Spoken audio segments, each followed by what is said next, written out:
Hello students, this is Mrs. Roy, and as you can see on your screen, I am all set to play Angry Birds with you.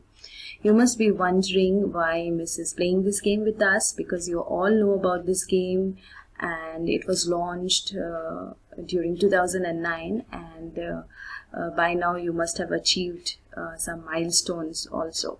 So I just want to play this game in front of you for two reasons. One, I want to flaunt my scores also with you, and secondly, while playing this game I discovered certain facts which I want to share with you, that while making this game, the game makers kept some concepts in mind. Those concepts are directly taken from physics. So some concepts are very basic and some concepts are very advanced. So I would talk about the concepts which are very basic and which we will need in our everyday life. So we need to understand that. We need to understand the importance of this concept in this game. Otherwise, this game would have been very dry and dull and very boring. So let's see. For that, I have to launch this game and I have to start the first level.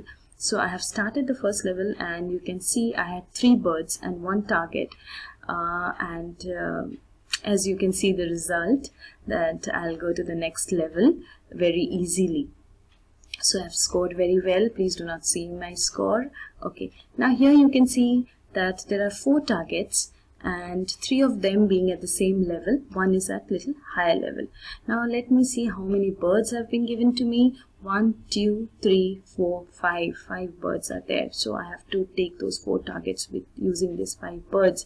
But you can see I am adjusting the direction of the catapult. So why? The question is, why am I adjusting the direction? Why can't I use all the 5 birds at the same direction?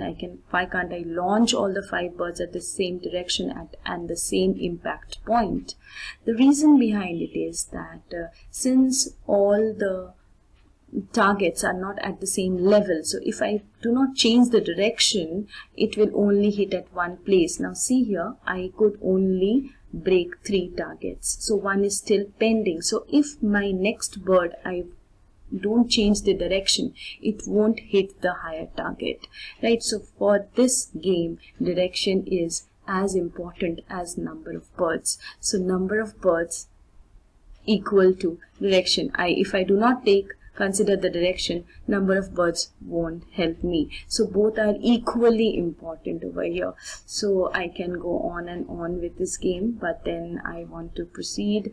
I want to tell you something about it. What am I talking here? You can see that I am talking about a quantity which has only magnitude, and I am talking about the quantity which has magnitude as well as direction. So when I talk about distance, I talk about magnitude. When I talk about displacement, I say that the distance with some direction, distance in some direction. When I talk about speed and velocity, I say speed, a car is moving with a certain speed. But if I say a car is moving with a certain speed due east or towards east, then I say that the car has some velocity. Similarly, there are some quantities which are scalar, which namely time, mass, temperature, pressure, kinetic energy, gravitational potential energy, work done, power, current, potential difference, resistance. There are some vector quantities: displacement, velocity, acceleration, force, weight, moment.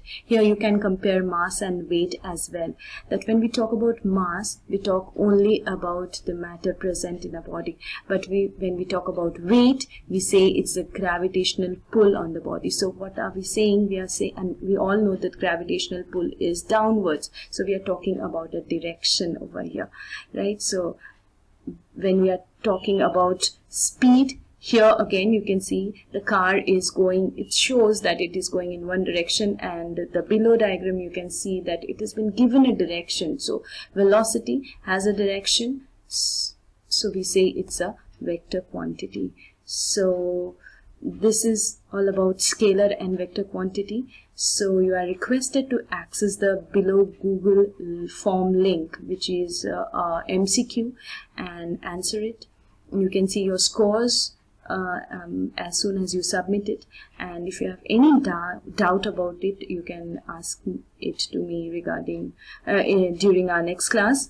And please do get some bird pictures for a more fun-filled project. We will see how interestingly we can find out what all quantities are scalar quantities and what all quantities are vector quantities.